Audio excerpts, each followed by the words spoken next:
Оптимизам кај македонските граѓани за следната година дека ќе биде подобра од 2020, но во однос на економијата убедени се дека ќе биде економски тешка, покажува последното истражување на Брима Галуп. Во земјава скоро двојно повеќе анкетирани очекуваат дека 2021 година ќе биде подобра во однос на оние 26% кои очекуваат дека ќе биде полоша.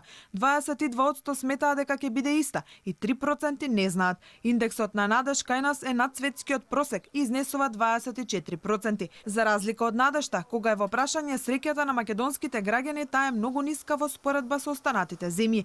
Во Македонија 29% од испитаниците се чувствуваат среќно, 38% ниту среќно, ниту несреќно и 32% се чувствуваат несреќно. Индексот на среќа изнесува -3%, додека во светот индексот несреќа е +40. На прашањето во споредба со оваа година, според вас, дали следната година ќе биде година на економски просперитет, економски потешкоти или ќе остане иста за нашата земја? На глобално ниво, скоро половина од анкетираните граѓани или 46% очекуваат дека 2021 година ќе биде година со економски потешкоти, 25% очекуваат дека ќе биде година на економски просперитет и близу на тоа сметаат дека ќе биде иста како и претходната. Анкетата во Македонија е спроведена на репрезентативен примерок од 504 во период од 1 до 9 декември 2020 година.